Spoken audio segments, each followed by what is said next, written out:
On one of the islands in Japan, in an isolated prison, the prisoners were competing in boxing matches, and the upcoming competition was between a giant guy and our hero, Andy, who had heterochromatic eyes. All the prisoners tried betting on the match, most of them betting on the big guy. And indeed, at first, he was able to beat Andy easily, but suddenly, Andy managed to block his punch and knock him to the ground, winning the match effortlessly. As Andy looked up, he saw a plane in the sky heading towards the island. All the prisoners rushed out to see who was on the plane, and suddenly, a man was brought out, standing in front of the leader. The leader said, "Welcome to Esper prison. I am the prison warden." But before he could continue, the man interrupted, "Shut up, I'm not interested in who you are." The warden replied, "You must be Hayabu Kyusuk, accused of being part of the criminal organization known as Pandra." Hayabu answered, "Yes, that's me." Then one of the guards punched him in the face and said, "Speak respectfully to the leader. You won't be able to use your powers here." Hayabu responded, "Wanna test that?" Suddenly, all the soldiers raised their weapons,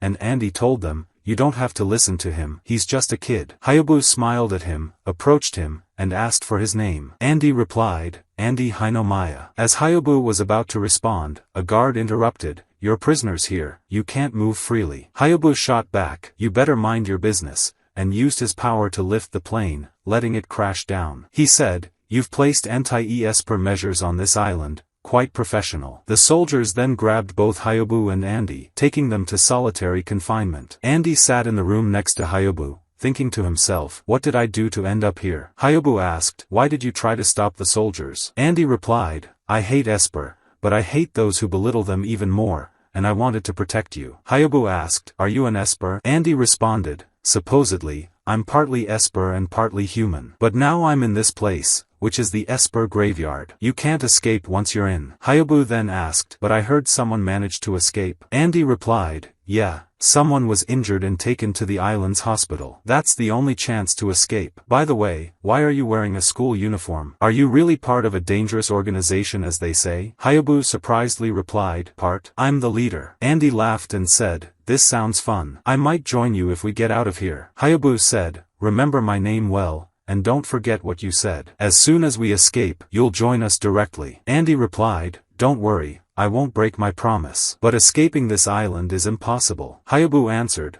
"I'll leave here once I finish the job I came for." At the same time, the warden was upset that Hayabu managed to use his powers despite the anti-Esper measures. He ordered a soldier to try to kill him. During lunch, Andy and Hayabu stood in line to get their food. Andy got his meal, and when it was Hayabu's turn, the cook turned around and added poison to the food. Hayabu said, "This meal was made just for me. Thank you." He then sat down with Andy at the table and gave him the poisoned soup, saying, "This is my thanks for what you did with the soldiers yesterday." Andy was thrilled with the dish. After lunch, it was time for the prisoner competitions again, and this time everyone was betting on Andy. Hayabu also went to watch. The match began, but Andy couldn't move and was beaten easily, collapsing from the pain. Hayabu approached him and said, "Forgive me, the food I gave you was poisoned. You'll leave this prison as you wanted, but make sure to keep your promise to join me." The prison guards then took Andy to the hospital. Andy woke up in the hospital and found Hayabu standing before him,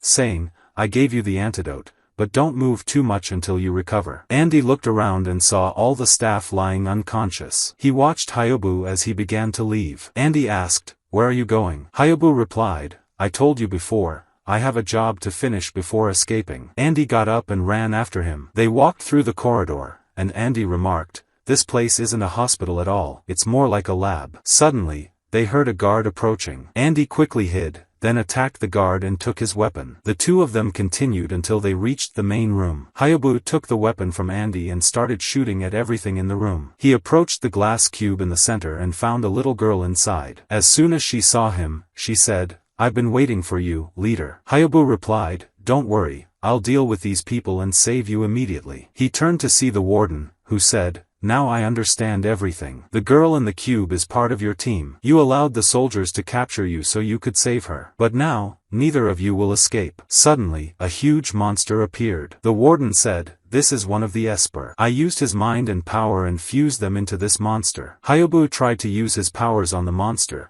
but it blocked them easily and attacked him quickly, trying to kill him. They began fighting. Andy quickly grabbed the weapon, climbed the stairs, and started shooting at the monster to help Haikyuu. But suddenly, the monster used its power on Andy. Andy blocked the attacks effortlessly, making Haikyuu surprised from what he saw. Haikyuu turned to the warden and said, "You're responsible for what's about to happen." He twisted the emblem on his neck, unleashing unlimited power in his body. He began moving toward the monster, blocking all its attacks, and then used his powers to destroy the monster and the entire place. He grabbed the little girl and Andy and escaped using his powers. Afterward, he twisted the emblem again, and all his power disappeared. Haikyuu stood in an area, knocked on the air, and a massive hidden ship suddenly appeared. His followers were all standing aboard. A man named Magi came down and stood before Haikyuu, saying, "Welcome back, leader." Haikyuu looked at the prisoners who were watching everything that happened. They all managed to escape the prison walls. Haikyuu said, "We are members of the Pandra organization. We've destroyed the military regime of the state, and now,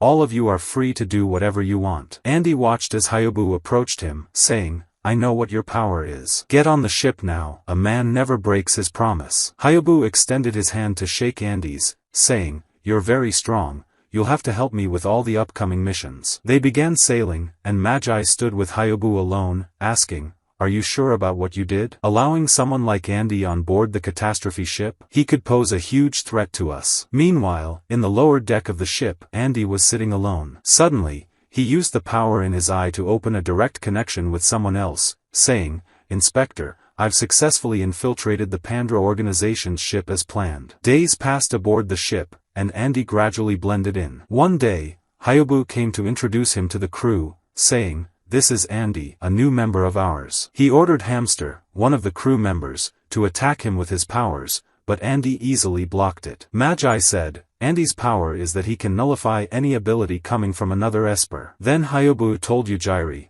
the little girl, try to read his mind. She tried, but it was no use. Haikyuu told them, "This is Andy's power, and it will be very useful for us." Andy and Magi then started walking through the ship and saw many children playing in the corridors. Andy asked, "Why are there so many kids on a ship like this?" Magi replied, "Because they are Espers. Their parents abandoned them as soon as they found out, and it's Pandra's duty to take care of them. Now you're free to do whatever you want. When we need you, we'll call for you." Magi left, and Andy stood there thinking, "So I'm stuck on this ship for good." Suddenly, a voice whispered in his ear, "Yes." Andy turned and saw someone standing far away. His name was Fugiru, and his skill was voice manipulation. Fugiru made Andy clean the ship all day. At the end of the day, Andy went down to the ship's lower deck, as usual, and reported everything to his commander. Meanwhile, Magi sat with Haikyuu and said, "I've been trying to gather information about Andy, but there's not enough on him. I can't trust him because our powers don't work on him,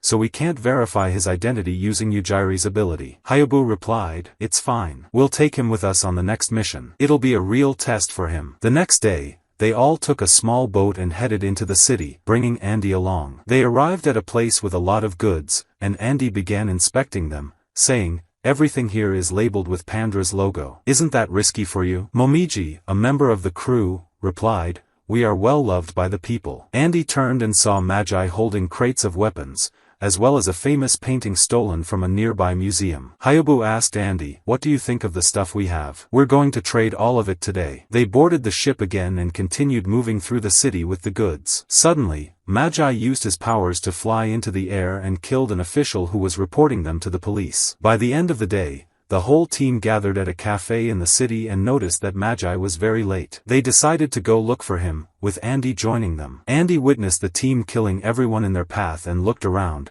noticing that the ordinary people didn't see anything. He thought to himself, it must be because of Fugiru's sound manipulation. Andy stood there, shocked by everything happening around him. At the same time, Haikyuu and Yujiri were walking together in the city, as Haikyuu received information about the person he would be delivering the goods to that day. Later, Haikyuu went to meet the person in charge, who greeted him, saying, "Welcome. It's been a long time since we last met." Meanwhile, Andy stood on the roof of a building, holding a sniper rifle, aiming at the other man, waiting for Haikyuu's signal to shoot. Andy thought to himself, "I need to shoot now because I'm sure Haikyuu and the team are suspicious of me. I have to fire to earn their trust." Andy looked around and saw Fugiru and Momiji standing nearby, with everything set for the plan. They were all waiting for Haikyuu's signal to start. The man in front of Haikyuu was an old friend and an Esper. He said, it's been a long time since we last met, over half a century, yet you haven't aged a day. The first time I met you was in 1942. Haikyuu responded, yes, back then, I was an officer, and you were my superior. Andy started recalling his research and realized that Haikyuu had been using his powers to manipulate genes and maintain his youthful appearance. He had once been a member of the Japanese army during the war with America. Andy became even more nervous and almost dropped his sniper. Suddenly, Haikyuu gave the signal, and Fugiru said to Andy, shoot now. Andy tried to steady himself, but his hands were shaking. All of a sudden, the people in the room shot at Haikyuu,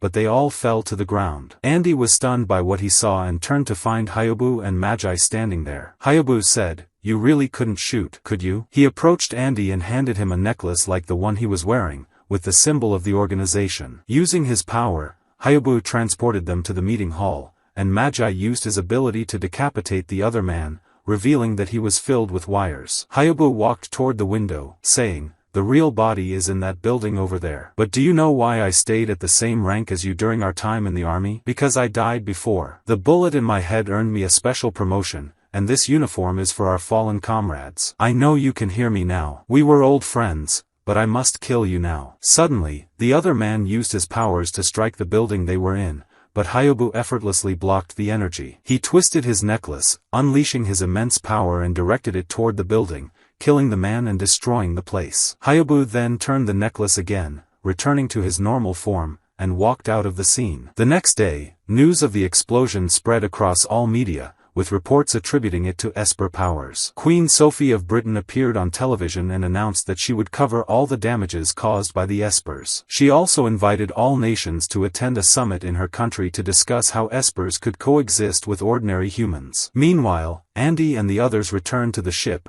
where they all started celebrating. Andy stood there, puzzled, thinking, how can these people, who were killing others just yesterday, now be celebrating and happy? He looked ahead and saw Haikyuu standing there, saying, I'm very pleased you've joined us. In Pandra, we are more than just a criminal organization, we're a family. And the days passed, and the time for Princess Sophie's party came. 2 representatives from Japan went to attend the event. As soon as they entered, Sakaki thought to himself, this place is attended by all the countries and Esper organizations, but in reality, everyone here is investigating each other, trying to gather more information. The world is very harsh because they believe the Espers will be a winning diplomatic solution. The other person, named Minamoto, responded, and that's why Princess Sophie is trying to prevent that. Suddenly, as they were standing, they saw Haikyuu with members of his organization. They immediately approached him, and Haikyuu greeted them, saying, welcome, aren't you members of the Babel organization in Japan? Minamoto replied, what brings you here? Haikyuu responded,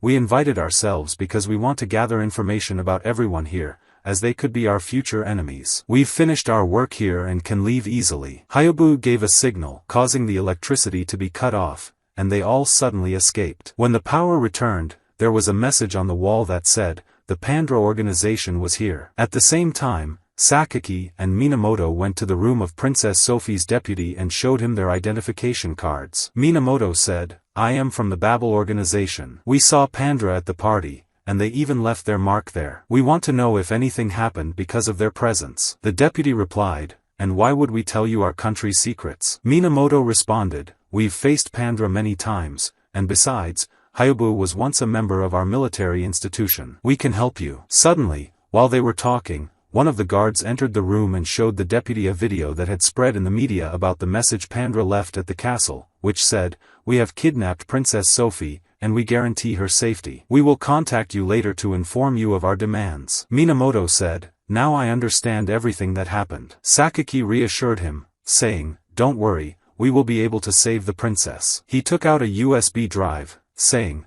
I got this from Haikyuu when I met him in the hall. They went to check its contents, and at the same time, Haikyuu was watching them, thinking, this is exactly what I wanted. The plan is going well. Haikyuu then went to meet the other members, and the princess was with them. As soon as she woke up, Magi said to her, we are the Pandra organization, and you are now in our room, but don't worry, we won't harm you. The princess asked, so why did you kidnap me? Haikyuu replied, you don't need to know that. But what's important is that the person who requested your kidnapping is this little girl, Yujiri. The princess said, I feel like you aren't as evil as people say. What do you think about working with me in my country? I can't support all your actions, but I can offer you protection, and my country will always welcome any Esper. Haikyuu recalled an old memory, turned his face away, and left the room, and everyone followed, leaving the princess alone. At the same time, Sakaki told Minamoto, there was a game and other files on the USB. The files indicated that an organization was planning to assassinate the princess, so it seems Haikyuu kidnapped her to protect her. But if we finish the game here, we might find more things that could help us. And indeed, they started trying to complete the game. Meanwhile, Princess Sophie was sitting alone in the room when Yujiri entered, offering her tea. Before leaving, the princess said, I feel lonely here. How about you sit and talk with me for a while? Yujiri was very happy when she heard that and sat next to her, and the two of them started talking. In another room, Andy was sitting on the ground training while Haikyuu was reading a book. Andy asked, did Yujiri really request to kidnap the princess? Haikyuu replied, yes, she was able to predict an assassination attempt on the princess and wanted to save her. Andy then asked, so why did you listen to her? Haikyuu responded, this was Yujiri's first request of me, so of course, I would fulfill it for her. After all, we are a family in this organization. Suddenly, there was a knock on the door, and Princess Sophie and Yujiri entered the room. Sophie said, I have a request. Yujiri has never gone out in the city for fun,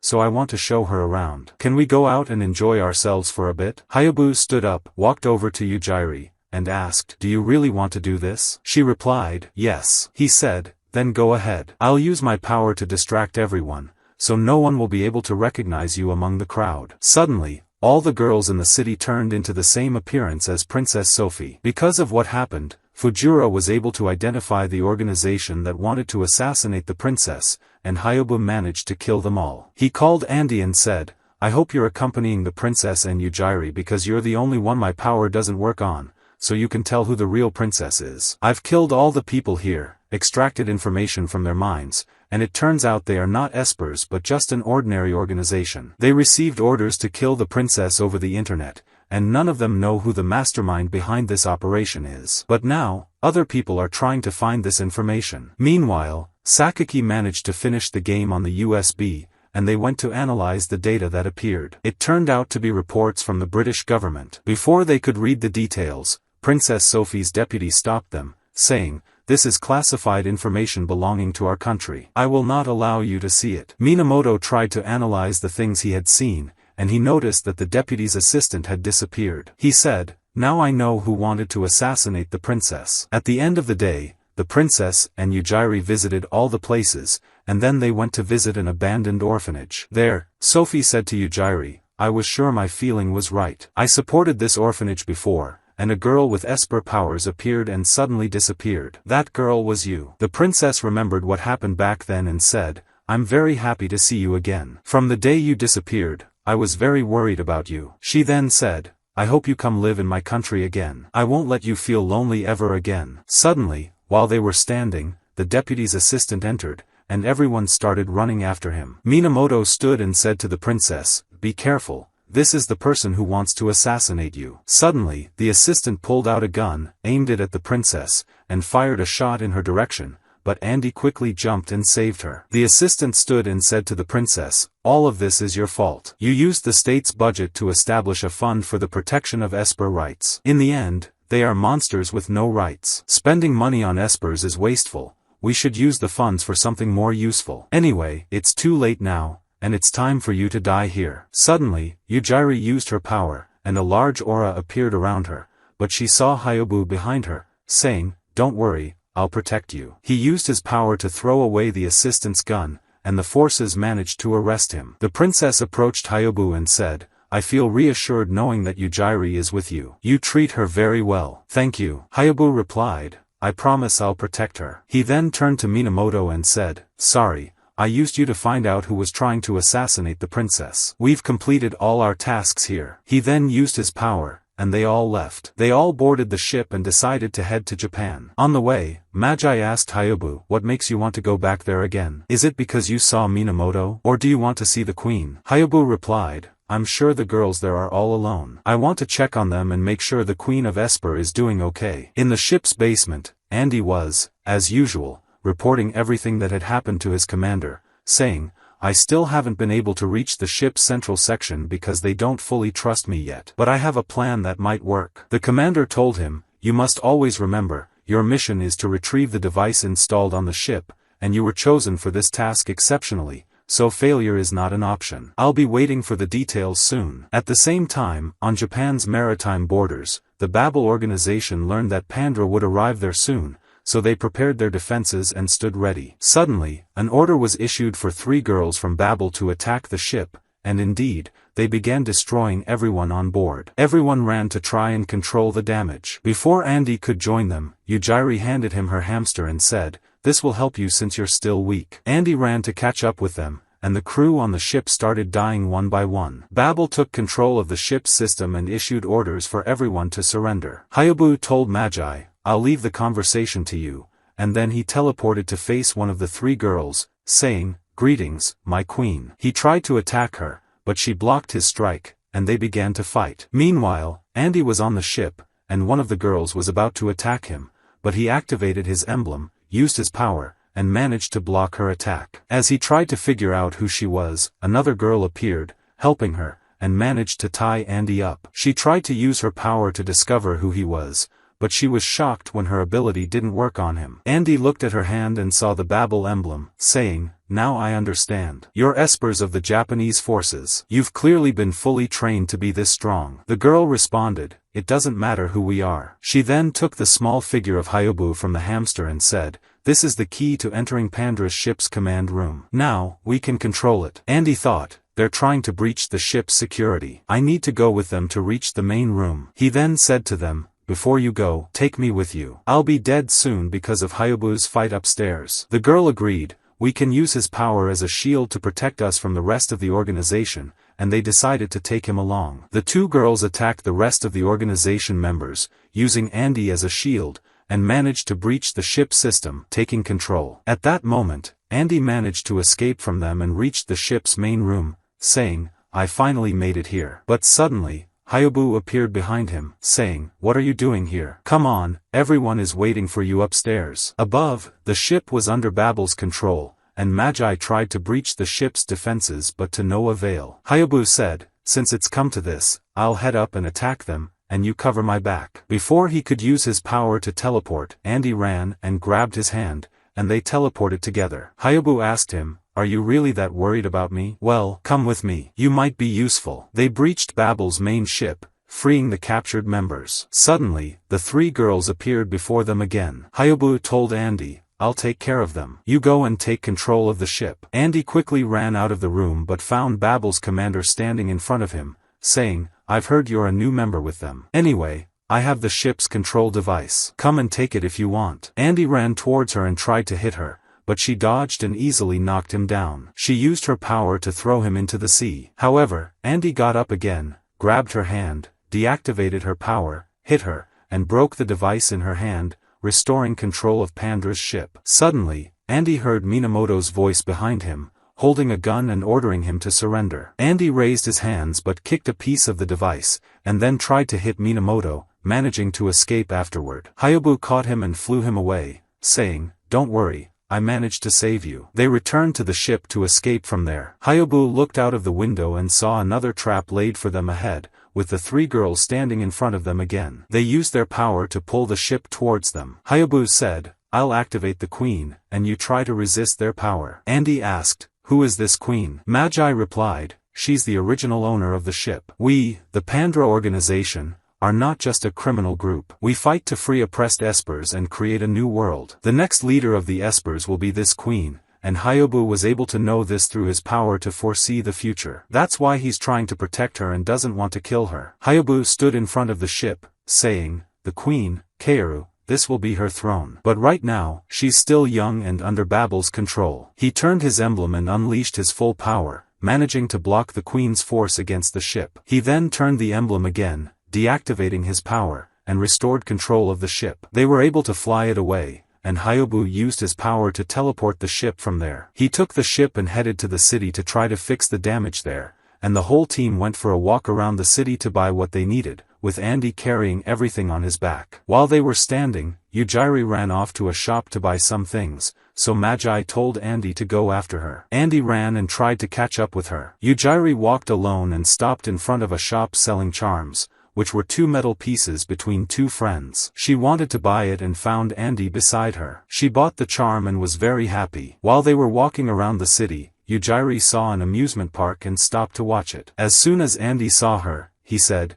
"Come on, let's go inside for a bit," and went to buy tickets. While he was buying the tickets, someone was standing and watching him. At the same time, Haikyuu disguised himself as a doctor and entered a hospital, as he wanted to examine his body. In the amusement park, Andy and Yujiro wanted to go in, but he noticed a sign that said, "No Espers allowed," so he held her hand, used his ability, and managed to get through the gate. They started riding all the rides together. Afterward, they sat down to watch a circus show. While they were sitting, Andy told Yujiro, "Stay here, I'll go get us something to drink," and he got up and started walking toward the bathroom. Suddenly, he turned around and stood in front of the person who had been following him, saying, "You've been following me quietly since this morning. What do you want from me, Mr. Minamoto?" Minamoto said, "I came here to talk to you, as a detective from the United States." Andy replied, "How am I a detective?" Minamoto responded, "During our fight, you were using a technique from the US Army." Andy said, "That's weak proof," but then the head of the Babel organization told him, "Your arrival here is more than enough proof. My name is Fujiko, the director of the Babel organization against Espers." Minamoto added, "Don't worry about the girl with you. One of us is watching her now." Andy asked, "So what's your goal?" Minamoto replied, "We want to eliminate the Pandra organization once and for all, and we want you to help us from the inside." Andy said, "You know, if I tell Haikyuu this information, they will trust me more, which would be better for me." Fujiko said, "At that point, we'll also give them information that there's an American spy among them, and just the suspicion alone will greatly reduce their trust in you." Andy replied, "You know a lot about Pandra. What's the connection between you two?" Minamoto said, "During the last World War, every country invested its power in Espers, and just before the war ended, Haikyuu, a special Japanese forces member, was betrayed by his superior. In revenge, he killed every party involved, one by one. Not only that, Haikyuu also killed the founding members of the Babel organization, whose goal was to protect the Espers. At the time, he claimed that he didn't trust any ordinary people and had no connection with them." Andy said, "I can't believe that story so easily." Fujiko responded, "It doesn't matter. What matters is that it's the truth, and from that time, we've known Haikyuu." Minamoto asked, "What do you think about helping us?" "Anyway, I don't want your answer now. I'll give you time to think. It would also be in Haikyuu's best interest." At the same time, Haikyuu was doing some tests on himself inside the hospital, and when he saw the results, he was not happy at all. In the amusement park, the circus show that Yujiro was watching ended, and all the audience members stood up. Yujiro started looking for Andy to leave, but suddenly she heard a child crying, so she went to see what was wrong. He told her that he was lost from his family. Yujiro said, "Don't worry, I'll help you find them," and she took his hand, closed her eyes, and listened carefully to the sounds in the area until she found his family looking for him. She took him to them. When the child reached his family, he told them, "This girl helped me a lot. She closed her eyes and was able to hear your voices." The father was shocked when he heard this and said, "Could she be an Esper?" They quickly left, and Yujiro was left standing alone. The people around started whispering that she might be an Esper and called security to take her out. The security guards came to take her, but suddenly she used her ability and created an illusion over the entire area. News of the incident quickly reached Minamoto and Andy, and they rushed to save the situation. Andy twisted his charm and ran toward Yujiro quickly, stopping her ability and telling her, "Don't worry, you didn't do anything wrong." Suddenly, the rest of the Pandra members arrived, saying, "We sensed Yujiri's energy and came here right away," and they took her and left the area. They all returned to the ship. Momiji was comforting Yujiro, saying, "Don't worry, I know today was hard on you, but the whole family is here. Now go help them with the celebration." After she left, Andy asked Momiji, "What does family mean? You all use that word a lot." Momiji responded, "When I was a child, my city was in a civil war, and there was no one left alive from my village. Just before the soldiers were going to shoot me, I found Magi standing in front of me, protecting me. I looked beside me and saw Haikyuu coming in, saying, 'I know you've suffered a lot because you're an Esper, and if you want to take revenge on them, I'm here to help. And if you want to live in peace, I'm here too.' From that moment, we've all been together. Everyone on this ship is in the same situation as me. Haikyuu is trying to create a world where Espers can live in peace without fear, and we are all grateful to him." Suddenly, a girl came in with a cake. Andy asked, why is there a picture of Haikyuu on it? She replied, because today is his birthday, and we want to surprise him. Andy said, I didn't know and didn't get him any gift. Momiji said, it's okay, we'll forgive you this time, but next year, you have to remember. When Haikyuu heard the word, next year, he remembered the tests he had done at the hospital and thought to himself, I don't have much time left. I doubt there will be another birthday for me. By the end of the day, Andy went to submit his report to the commander,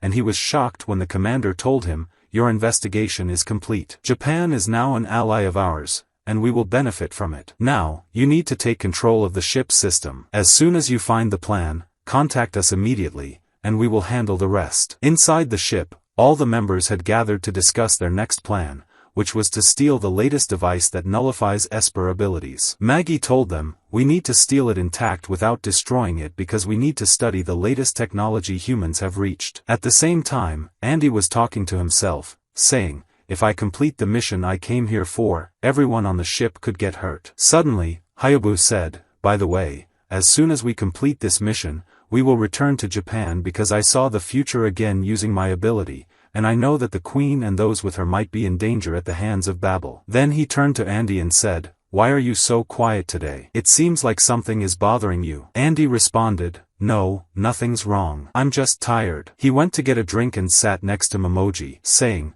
I want to ask you something. Why does Babel hate us now? She replied, because there's an old history between us. Andy said, I heard a rumor that they had problems when they first started the organization, and I learned that Haikyuu was connected to them. She said, I can't tell you anything, but you can ask Haikyuu himself. While they were talking, Yujiri approached them, saying, I can't sleep, and I want someone to come read me a story. She chose Andy, and he went with her to read the story until she fell asleep. He got up to leave the room, but the hamster said to him, wait, before you go, return this book to the library. Andy went there to return the book and started browsing some books. Suddenly, an old photo fell out, and when he picked it up, he saw it was a picture of a group of soldiers wearing the Babel emblem, with a young Haikyuu among them. Before he could understand anything, he heard someone coming, so he hid to avoid being seen. He saw Haikyuu approach a book, open it, and a ghost of an old soldier appeared, saying, it's been a long time, Atsumi. Atsumi responded, where am I now? Looking at the book in Haikyuu's hand, he saw it stained with blood and said,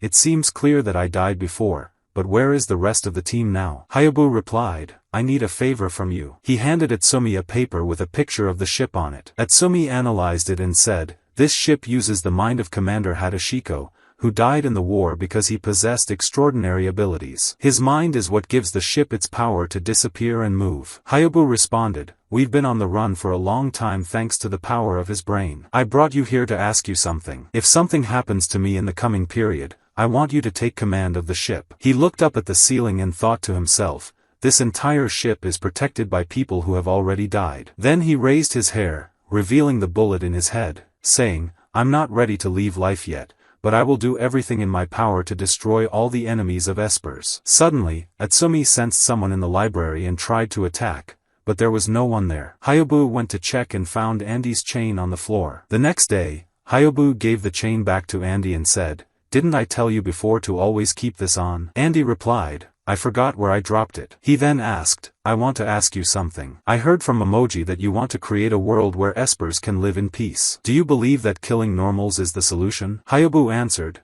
and if that's the reality, which side will you choose? Then he turned and walked away. Later that day, Andy began preparing his gun, his hand shaking heavily. He recalled the time he joined the American Army and was training in using firearms. He opened communication with his commander and said, tomorrow, I'll carry out the operation at the ship's core. Have all the soldiers ready? The commander asked, what about Haikyuu and the others? Andy replied, I'll leak information about them to Babel, and they'll keep them occupied during that time. But we can't reveal the queen or those with her, so keep it all secret so none of them show up. The information started reaching Babel, and it included Pandra's plan and instructions not to send the queen and her followers. Minamoto told Sakaki, I don't feel confident about this plan, but this is our last chance to prevent the prophecy from happening. If it does, humanity will be wiped out. Stopping Haikyuu and Pandra is now our responsibility. Suddenly, they saw Queen Kaoru behind them, saying, I heard everything, and I have to go with you. Minamoto responded, no, and that's a final order. The next day, the organization's members started their mission and went to a city to stop the cargo there. After they stopped the truck, planes suddenly appeared overhead,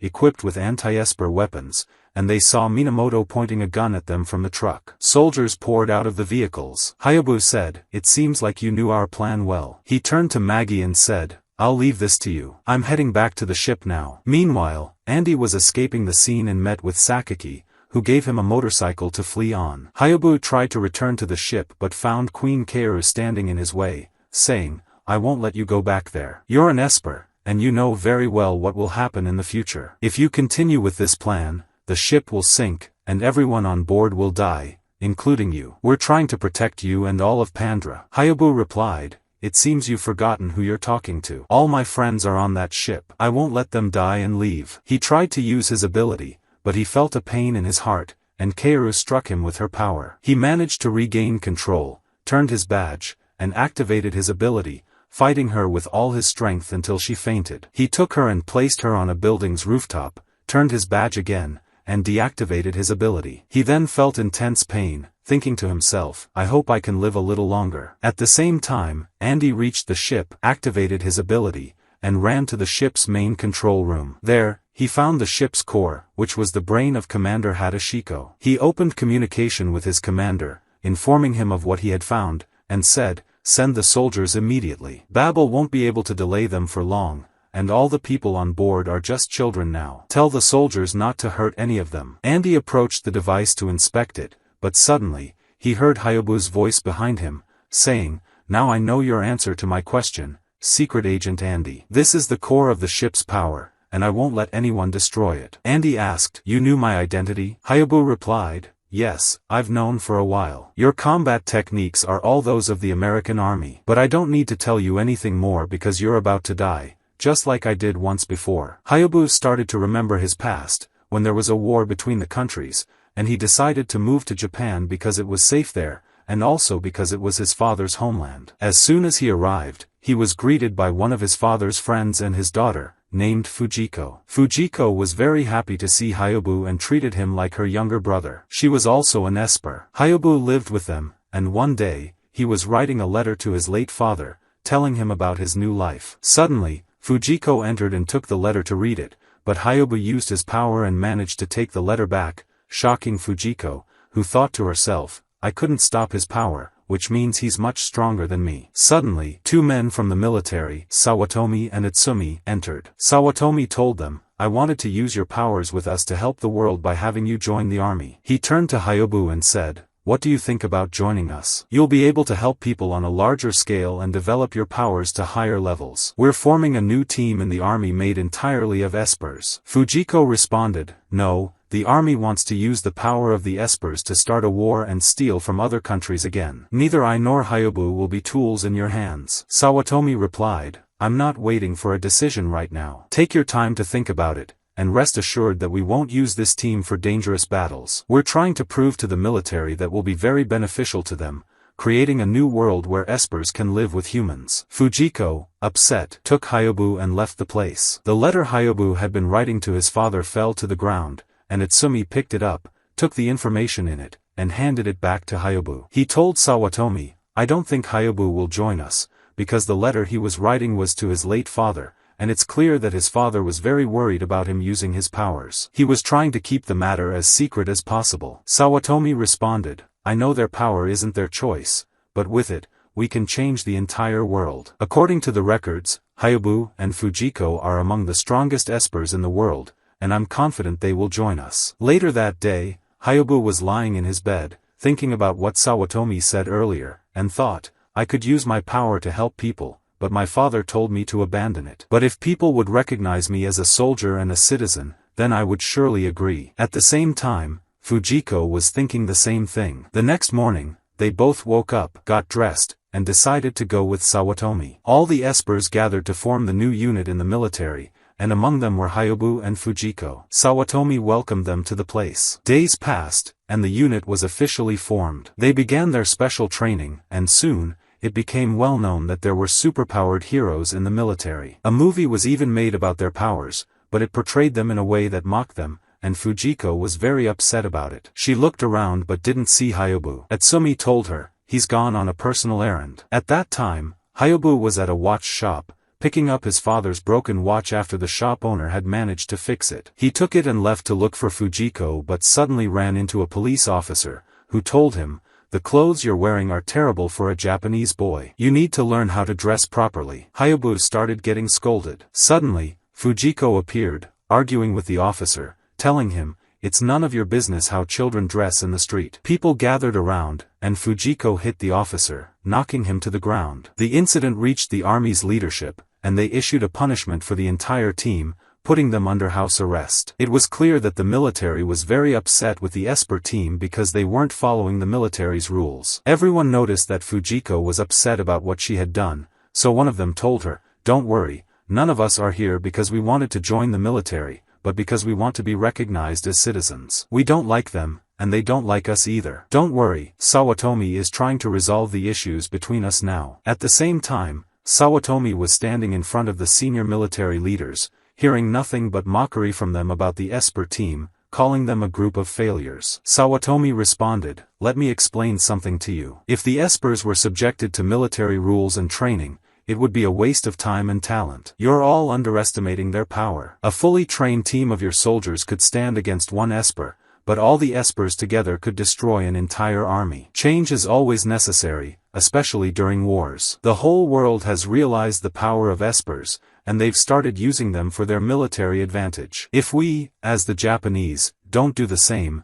we won't be able to stand against any external force." However, the faces of the leaders were still filled with objection. Sawatomi continued, "We may have problems as soldiers under your command, but I request that our military strength be recognized. We are willing to be tested. Choose your most powerful weapon against one of us. If we lose, we will disband the team. According to my information, the Navy has recently requested a new generation of fighter jets, and they are currently being tested. We can assist you in that test. If we lose, you'll be rid of us, but if we win, we will be officially recognized as the strongest team within the Japanese army." Sawatomi returned and gathered the entire team to inform them of the plan, saying, "We must win this battle because it will determine the future of Espers in this country. The battle will be aerial, one of us against one of them, and we will use guns with fake bullets." Fujiko stood up and said, "Let me handle the mission since I was the one who made the mistake. I need to take responsibility." Sawatomi replied, "No, Haikyuu will be the one to carry out the mission." Haikyuu's special training began that same day as he attempted to simulate a plane attack. The training lasted for several days until the day of the duel finally arrived. The Marine soldier began flying the plane towards the location, and when he looked beside him, he found Fujiko saying, "You should be more aware because we've been flying next to you for a while and you didn't notice." Another one said, "You need to pay close attention because if this were a real battle, you'd be dead by now." The soldier ignored them and flew towards Haikyuu, irritated, thinking, "How can they fly without a plane? I have to destroy them today and end them for good." He flew towards Haikyuu, and the duel began. Haikyuu started moving erratically in the air, trying to distract him, but the soldier was right behind him with all his might, testing the plane's full potential. Haikyuu's movements were slower in comparison, and he remembered during training when one of the soldiers told him, "The plane will fly at 500 kilometers per hour, so you need to be very careful. Our advantage is maneuverability, not speed. You need to be able to turn easily while flying, that's where you'll excel. When he flies after you, you need to dodge, and when he turns the plane to catch you, that's when you turn your body and shoot him in the head. At that moment, you'll win the battle." Haikyuu replied, "But the machine gun is very heavy. I prefer to use a regular rifle because every fighter has a well-known weak point, and it's right above the forehead. If I can aim one bullet at it, the whole fight will be over." Haikyuu tried to execute this plan by dodging the plane's attack, but suddenly, he felt his body become heavy and a large force pulled at his legs, halting his movement. Sawatomi and the other soldiers stood on a ship watching the battle unfold, and one of them said, "At the end of the day, Haikyuu is just a child. He can't unleash his full power because of the immense pressure." Sawatomi reassured them, "There's no need to worry. I know the fate of our unit depends on this duel, but I anticipated something like this. I've invested my entire future in this unit, and I didn't choose Haikyuu randomly. Just keep watching him. The more pressure he faces, the stronger his power will become." Haikyuu felt a force binding his entire body and remembered his father's words, never to use his power and that if he obeyed the military, he would become nothing more than a tool in their hands, just like what happened to his mother. He recalled his father hitting him, saying, your mother died because she tried to help humans using her power. The army kept conducting experiments on her, and I helped them, believing I could benefit humanity. I chose to help people over the girl I loved. I won't let you make the same mistake. You can't use your power. If you want to live among people as a human, forget about the power you have. The force around Haikyuu began to weaken, and he thought to himself, no, I was born an Esper, and this is my reality. I won't try to live a life that isn't mine. I must be myself. He remembered Sawatomi's words to him on the ship before the battle, you were born an Esper, and that's an advantage. You have to use it. There's nothing to fear, so forget your father's words. This is your home now. As long as the Esper unit exists in the military, you can be yourself. If you can't unleash your power in the fight, then you'll have the freedom to choose how you want to live your life. The energy around Haikyuu disappeared, his speed increased dramatically, and he began to outmaneuver the plane. During the fight, his father's watch fell into the sea, and Haikyuu thought, I need to buy myself time to land the killing shot. He stood still in front of the plane, and as it turned, he fired one shot, winning the duel. Before the team could celebrate the victory,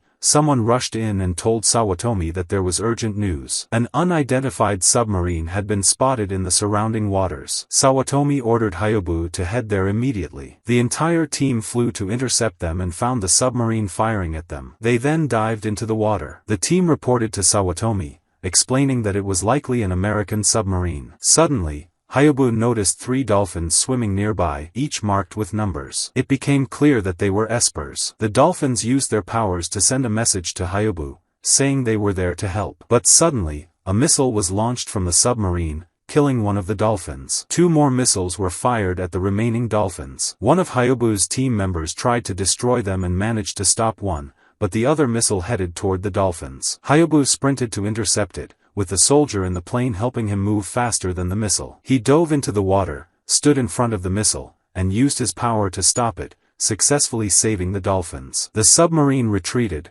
and Haikyuu and his team returned to Sawatomi, overjoyed with their success. Haikyuu felt immense gratitude for having Sawatomi in his life and decided to follow his path for the rest of his life, forgetting his father's words. He resolved to live true to himself with his friends. One of them took the dolphins to the city, and one of the dolphins said to him, be careful. We are fine for now, but you are the ones close to death. Indeed, within less than a day, everything in Japan had changed. An atomic bomb had been dropped on Hiroshima. Haikyuu rushed to speak to Commander Sawatomi, telling him, this is a new type of bomb. We need to act fast. Sawatomi responded, no, you've done your part, but for us, the war is over. Unconditional surrender is the only option we have now. Japan has no military strength left, and every member of the Esper unit has been injured except you. Haikyuu said, I can still fight alone, at least to stop the second bomb. Sawatomi replied, no, our fate has already been decided. We have to lose and rebuild ourselves. Look here. He showed Haikyuu a device he had made that contained the mind of the dead dolphin, which he could analyze and use its special powers. I used their power to see part of the future. After the war ends, the number of Espers will increase dramatically, and you will lead them and destroy the world. Sawatomi raised his gun to Haikyuu's face and said, I'm very grateful to you, but I won't let the occupying army know you exist. Your power is unmatched anywhere in the world. I tried to turn you into a monster, but I can't allow anyone else to control this power. He fired 2 bullets at Haikyuu, who collapsed, bleeding. As he lay there, Sawatomi said, I won't let you become an enemy of humanity. After all, I'm a human, not an Esper. The power you possess is mine alone. Haikyuu started to cry, remembering his friends who had died. When he looked up, he saw Sawatomi standing over him with the gun aimed at his head, and Sawatomi fired one last shot at him. Haikyuu collapsed, drenched in his own blood, but suddenly stood up again. Before Sawatomi could fire again, Haikyuu used his power to kill him. He asked himself, am I truly a monster? He left the place and swore never to forgive any human. At that moment, in the present time again, the US military forces had started surrounding the area, and Haikyuu began attacking Andy. Andy couldn't stop his attack, so Haikyuu said to him, you must be surprised that you can't stop my power. You can stop any power, but you can't stop active motion. In other words, if I throw something at you and release it before it reaches you, you won't be able to stop it. He struck Andy, knocking him to the ground. However, Andy got back up and pointed a gun at him. Haikyuu asked, why didn't you shoot? Andy replied, my mission is to take this device and retrieve it safely. I don't need to kill you. Haikyuu responded, I thought you were like a dog, but it turns out you're someone else's dog. Andy told him to say what he liked and threw the gun at him before running toward the device and using his power to deactivate it. The ship's engines stopped, and it reappeared in the sea. The U.S. military located the ship's position and began their operation, with many drones spreading throughout the area. They hacked into the ship's system and started speaking through its speakers, warning everyone on board to withdraw and surrender immediately. Upon hearing the voice, Haikyuu was shocked, recognizing it. Suddenly, the drones launched a direct attack on the ship, and Haikyuu became enraged at the person he had heard, walking away from the scene immediately. Andy, puzzled by the direct assault on the ship, said to himself, "How are they attacking the ship directly? I told them everyone here is just children." Haikyuu stood in front of the drones, blocking all of them, saying, "Who is controlling them? I need to find out who it is." Meanwhile, soldiers landed on the ship and stormed the rooms where the children were. But they were met by a woman who killed them, telling the children to hide under the ship. The soldiers stood before her, using devices that neutralized Esper powers, and managed to suppress her abilities. All the ship's members gathered in one place, hiding and unable to use their powers. Suddenly, they noticed someone holding a gun, destroying the drone above them. They regained their powers and went out to fight the soldiers. Minamoto stood in front of Magi and told him, "Wait, now isn't the time for fighting." He showed him a video on his phone of the U.S. forces attacking the ship. Minamoto explained, "Babel predicted this would happen, which is why we wanted to imprison you first. But now, we need to save the ship." Magi turned his head and headed towards the ship. Minamoto asked him, "I just need you to promise me one thing, protect Haikyuu." They all rushed to the ship as fast as they could. Meanwhile, U.S. forces reached Andy's room, and Andy called his commander, saying, "How is this happening? I told you everyone on the ship is just children, and now you're trying to kill them." But there was no response. The soldiers successfully took the device and began transporting it. Magi and his team arrived on the ship, killed the soldiers in front of them, and rushed to check on the children. At the same time, Yujiri left her room and hid under a staircase to avoid the soldiers, but Andy's commander found her hiding spot and alerted the troops. He decided to take her hostage. Under the ship, Magi and his group reached the children and decided to try and evacuate them. Magi and Momiji went to search for the others. Above, one of the soldiers captured Yujiri and placed a seal on her neck. The troops surrounded her with an anti-Esper device until she lost consciousness. In the command room, Andy walked with the soldiers, and suddenly, a hamster appeared, saying, "You're a traitor with them." Just as Andy was about to strike it, one of the soldiers shot it first. Andy went along with them to transport the device and found his commander standing before him. The commander told him, "You've completed your mission," and Andy looked behind him, shocked to see Yujiri held hostage. He asked, "What does this mean? You told me you'd leave the children alone." The commander replied, "I'll respect her human rights, to the extent of our ability. In the end, any Esper not under our supervision could lose control and destroy the world. If we want to achieve peace for humanity, we must take strict measures." Andy punched the soldier next to him, grabbed his machine gun, and said to the commander, "Let Yujiri go now. That girl isn't a monster. I've been watching her this whole time. Espers are actually humans." The commander said, "From your words, it's clear that you've betrayed us," raising his gun at him. He told the soldiers, "I'll erase all your records with us as an investigator, and you'll share the same fate as the other members," then fired a shot, knocking Andy to the ground. The commander and his soldiers took Yujiri and left. At the same time, Haikyuu had destroyed all the drones around him. He looked at the ship, which was burning with children still on board, and tried to reach them, but he felt intense pain in his chest. He then saw Magi standing in front of the soldier, saving the children. Haikyuu stood before them, struggling to catch his breath as the ship collapsed in front of him. Magi grabbed him by the shirt and said, "You must hold on. You're our leader. If you don't protect the ship, then who will?" Haikyuu smiled once again and told him, "I'm leaving everything here to you. You're responsible for them. I have another mission to complete." Haikyuu flew towards the submarine launching the missiles,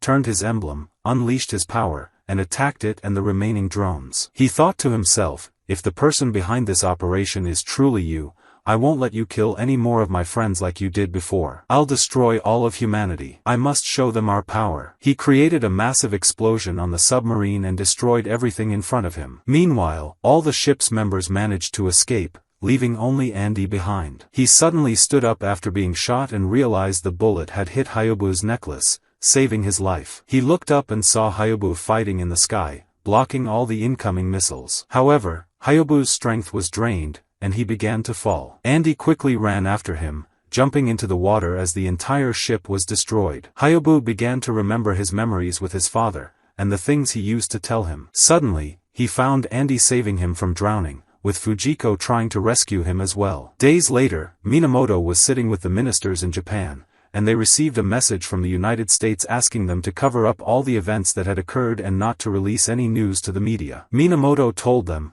"I have a message from the director of the Babel organization," and played a recording of her saying, "Hello, everyone. I will try to save what's left of your reputation in front of the world, but in return, you will never interfere with Babel's affairs. Otherwise, we will expose all your secrets, like the things you did after World War II. Minamoto then stood up and left them there. At the same time, Fujiko and Sakaki were checking on Haikyuu's condition. Fujiko told him, "We need to investigate what the United States did because they were acting very strangely, but at the same time, we need to regain our strength. That's why we brought Haikyuu here, to the former mansion of Baron Tsubomi, my father and his father's friend, the place where he grew up as a child." As time passed, Haikyuu awoke from his coma and said to Fujiko, "I don't remember asking for your help." She replied, "I'm not the one who helped you. If you want to thank someone, thank Andy," and threw him Andy's pendant. Haikyuu asked, "Where is he now? I want to talk to him." She replied, "He's not here, but I want to know all the information from you. Why did the United States act so violently?" Haikyuu remembered the voice on the ship and thought to himself,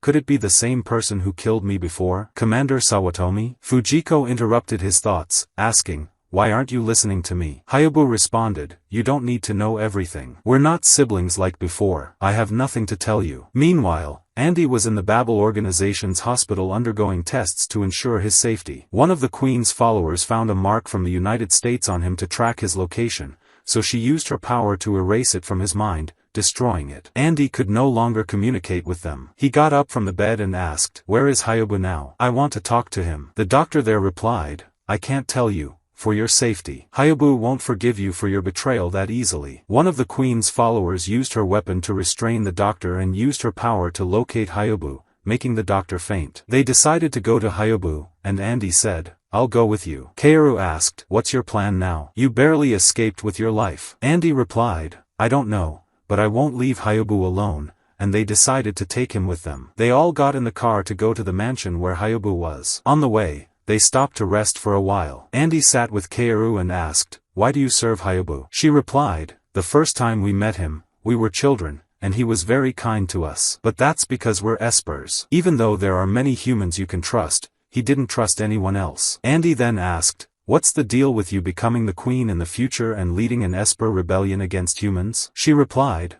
"I don't know anything about that, but Haikyuu always says that, even though I don't want to do it. I don't want Haikyuu and Minamoto to fight each other, so I have to stop it. I still don't understand why humans and Espers can't live together in peace." Meanwhile, the members of the Pandra team were all gathered together, and Maggie entered, saying, "I have a USB with some information about what happened." When they played its contents, they found that the American military had taken Yujiri with them. Maggie told them, "This is the airbase in the United States." They couldn't determine where she went next. Momiji said, "It's good that she's still safe, but what do they want from her? She's just a child." The hamster said, "As I told you, the reason for all this is Andy. He's an American spy." Maggie reassured them, "Don't worry, we will rescue Yujiri as soon as possible, and no one should worry about Haikyuu. He is definitely still alive." In Haikyuu's room, Sakaki was monitoring his health, and suddenly, the three girls entered with Andy. They heard Haikyuu say, "I am very happy you came, Your Majesty,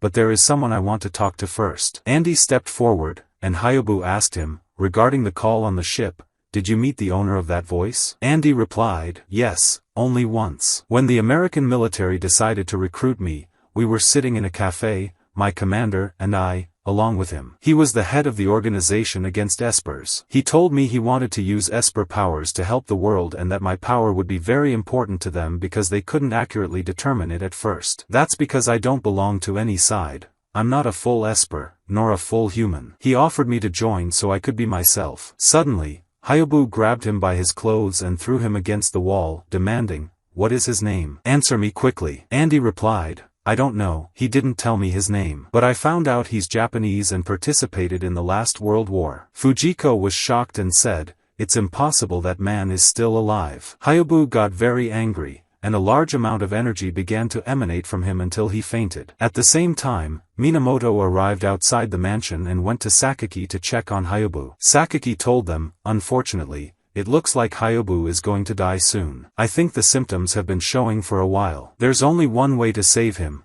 but the results are not guaranteed. Meanwhile, Andy was listening to Hyobu's story from Fujiko and learned that Sawatomi was the person who shot him in the past and that he died before but came back to life because of his power to seek revenge on the naturals. She told him Hyobu was betrayed by the people he trusted most in his life, and the same thing happened to her. After they lost the war, all the members of their team were killed one by one. Luckily, she managed to escape and founded the Babel organization. The members of Babel whom Hyobu killed in the past were all linked to the old army team. Andy asked, "Does that mean you joined the army that betrayed your friends in the past?" Fujiko replied, "It doesn't matter what you say, Babel wouldn't have existed without what I did. I left the past behind to think about the future. The memories of my friends, Hyobu's revenge, and my past life are all history to me now." Hyobu woke up from the noise beside him and saw Kaoru sleeping on the bed next to him, connected by medical devices. Sakaki told Hyobu, "Don't worry, Kaoru volunteered to help you live longer." Hyobu looked at her, and she said, "I know you hate naturals, but if we work together, we can move forward to a better future." Hyobu replied, "Someone told me that a long time ago, but the end is always the same." At the end of the day, while everyone was asleep, Hyobu got up and started putting on his outfit. Meanwhile, Andy was walking in the forest, thinking about how all this happened. The person who made him work as an American investigator was the same person who killed Hyobu before. Suddenly, he heard an alarm, and everyone in the mansion woke up to search for Hyobu. Kaoru found him and said, "I appreciate your feelings, but I have to go to save my friends and meet that person again. If I don't go now, I won't be able to live my life again." Kaoru asked, "What will happen to everyone in Pandra? And not just them, but what about us? You're not alone, we can all help you, and surely we can do something together." Hyobu replied, "I'm glad you always look to the future," then turned and walked away. She screamed, "Is revenge so important to you that you'll sacrifice your future?" She fell to the ground and started crying. Andy,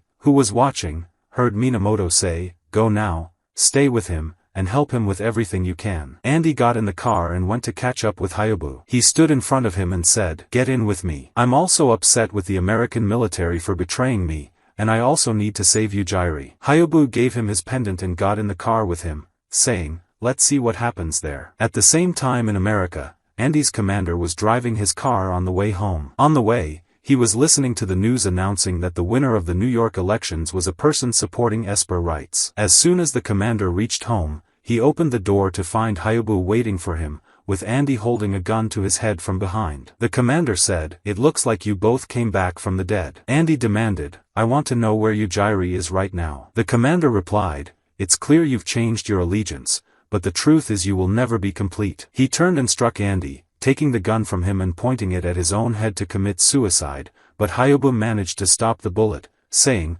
"I won't let you die so easily, there are still many questions I need answered." Andy took the gun from him and held it behind his back again. The commander sighed, "It's clear I have no second chance. I'll take you to the person you want." At the same time, Minamoto was with Fujiko, informing her about the information he had uncovered. The person behind the American attack decision on the ship was someone from Japan who moved to the United States after the last war. Fujiko said, "Now there's no doubt, that person is Sawatomi." On the other side, Andy and Hyobu were walking with the commander, entering the State Department building. The commander said, "You might be wondering why we are here, but you should know we are not the only ones working on this plan. There are more people with a common goal, ultimately, for humans to harness Esper power." Andy asked, "Then why do you mark the Espers you detain?" The commander replied, "It's a biochip. We use it to tame their power if they have any outbursts. This is exactly like your Esper friend, Yujiri. She was an experimental product of a certain organization, but due to negligence in lab supervision, she managed to escape. She is simply a monster among many other monsters we were able to create." They all entered another room,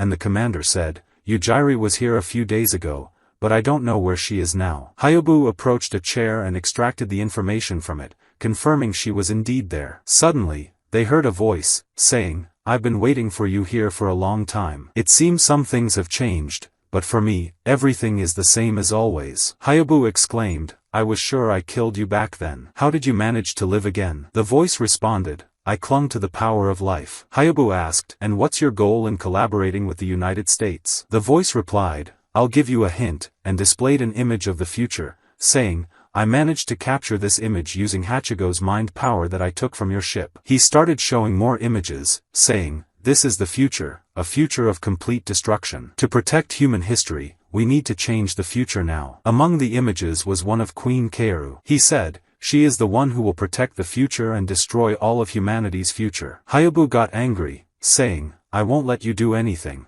but the voice replied, we are going to start work soon anyway. What do you say? Show me the true power of an Esper. Suddenly, the glass in the place shattered, and planes started attacking them. The commander attempted to commit suicide and take Haikyuu with him, but Andy quickly shot at the Esper power suppressor, allowing Haikyuu to use his power to protect himself. The commander fell dead before them. Both of them ran and started trying to escape from the planes until they reached a place with destroyed military weapons. They found soldiers standing and attacking them as well. Haikyuu threw 2 rods to Andy to use, and he struck the planes with them, trying to help Haikyuu as they climbed up the building. Andy used his power to stop the soldiers' bullets until they could reach the elevator. But suddenly, the elevator stopped before they reached the top floor. Haikyuu took a piece of metal from the door and turned it into a sword using his power. He stepped out in front of numerous planes, blocking their attacks. Andy ran quickly towards them, managing to get ahead, killing a soldier standing there, taking his weapon, and starting to shoot at the remaining planes. They moved until they reached a large courtyard. Andy shot at the Esper power suppressors in the area. Suddenly, small shells started falling from the ceiling, and Haikyuu said, these shells will slow down our movement, and we won't be able to escape easily. Many planes entered, and Andy started shooting at them with his weapon while Haikyuu tried to destroy the rest with his sword. Numerous soldiers stormed the place, surrounding Andy and Haikyuu from all sides. Haikyuu's power began to weaken, and just as he was about to use his full power by turning his badge, Andy said, no, you'll waste your power here. Save it for the main fight. Try to escape now, and I'll deal with them. I'm very sorry because it's my fault we're in this situation. I should have told you the truth from the start. Haikyuu said, you don't need to apologize. In truth, I wasn't always right either. But I won't leave. I'll stay and fight them with you. The number of soldiers increased, and suddenly, the glass in the place shattered again, and members of the Pandra organization entered, fighting all the soldiers. Magi approached Haikyuu, saying, I'm sorry I'm late, and they killed everyone there, taking them and escaping. They all stood on another ship, and Fujura said to Andy, what are you doing here? Didn't you already betray us? Andy replied, I want to save you Jairi, and Fujura punched him in the face, saying, now we're even. We need to think about how to save you Jairi now. All the members of the ship watched the conference of the New York governor, who was trying to convince people to cooperate with the Espers and leave all conflicts behind to ensure a better future for everyone. Haikyuu remembered the images he had seen before and told them, head to New York State immediately at full speed. At that moment in New York, everyone was cheering for the new candidate, gathering in the streets. On the roof of one of the buildings, Yujiri was standing with Fujiko behind her. Suddenly, Yujiri turned and used her power on her, managing to control her mind and trap her in an illusion, seeing a copy of herself. The same thing happened with Magi and Momiji. Yujiri began walking through the city until she met Andy on the road. On top of one of the buildings, Haikyuu was standing and holding Yujiri's charm, which he took from her on her birthday. In a dark room, Satomu was observing everything that was happening, saying to himself that Haikyuu was still hiding until now. He instructed one of his followers to keep a close watch on the area because Haikyuu could appear at any moment. He then said that President Green had been elected and that, according to his vision of the future, this would bring temporary peace between humans and Espers. But today, if the president was assassinated by an Esper, the future would be rewritten. Riots would increase in the country, trust between humans and Espers would diminish, and an organization would be established to regulate their freedom, preventing Espers from rebelling. This way, the future could be protected, and Queen Kaoru would be completely erased from the future. Andy started running after Yujiri to catch up with her and found that she had dropped her charm on the ground. He picked it up and ran up the building after her, but security guards caught him. Suddenly, Minamoto and Sakaki arrived, knocked out the guards, and Andy quickly ran to the main government building where Yujiri was standing on top. As soon as the president stepped onto the stage, Yujiri's power exploded in the area, and she began to attack the president. Andy managed to block her attack, and the president escaped from there. Police forces arrived to shoot at Andy, but Minamoto and Sakaki stood in their way, blocking them. Everyone started to flee, but before they could get far, Yujiri's power exploded again, trapping everyone in her illusion. All the people began chanting for the death of Espers, orchestrated by Satome, who was closely monitoring the events and said that he was close to achieving his plan. Without a power like Yujiri's, they wouldn't have been able to rewrite the future. He looked up and saw Haikyuu standing in front of Yujiri, saying that nothing would change. Suddenly, Yujiri attacked Haikyuu, but he managed to block the strike and said that it was clear she was under hypnosis, but her power would not affect him. He looked up to see a person who looked like him, and they began to fight, matching each other in strength. Suddenly, more hallucinations and old memories appeared, reminding him of the plane he attacked as a child, followed by memories of his old friends attacking him, and then his father's voice speaking to him. He told himself to stay calm, knowing it was all an illusion. He saw Satome pointing a gun at his head and shooting him again, causing him to fall to the ground, bleeding. He got up to find his younger self holding a gun to kill him. Haikyuu stood up, turned his emblem, and decided to use the last of his strength. All the hallucinations began to dissolve,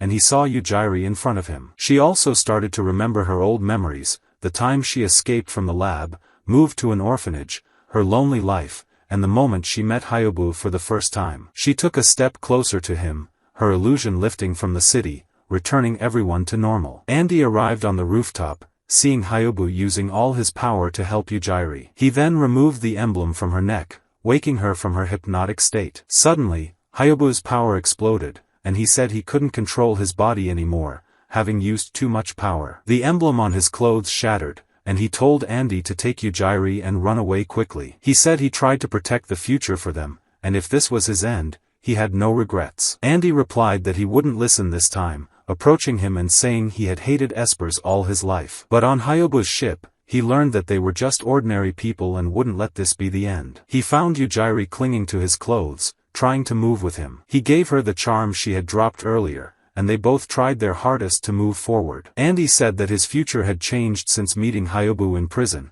and he was excited to see the future Haikyuu would create. He placed his hand on Haikyuu's shoulder, using his power to stop Haikyuu's energy until he finally managed to stop it and collapsed, unconscious. The next day, Haikyuu went to a park in the city and found Satome sitting alone. Haikyuu told him that all his assistants had been arrested, his organization dismantled completely, and he had nowhere to run. Satome asked Haikyuu to kill him, saying he didn't want to live any longer. Haikyuu replied that he couldn't do that, as it might upset Queen Kaoru. Instead, he would kill his soul, erasing all his memories and leaving him to live as a dead person. Haikyuu put his hand on Satome's face, erasing all his memories, and left him in the park. At the same time, Andy was with the members of Pandra, bidding them farewell as he was leaving. He stood in the street, and Haikyuu approached him, asking where he was going. Andy replied that he needed to find out who he really was, not an Esper nor human, but he was sure he would find a place where he belonged, setting off on his search. Haikyuu gave him the organization's pendant back,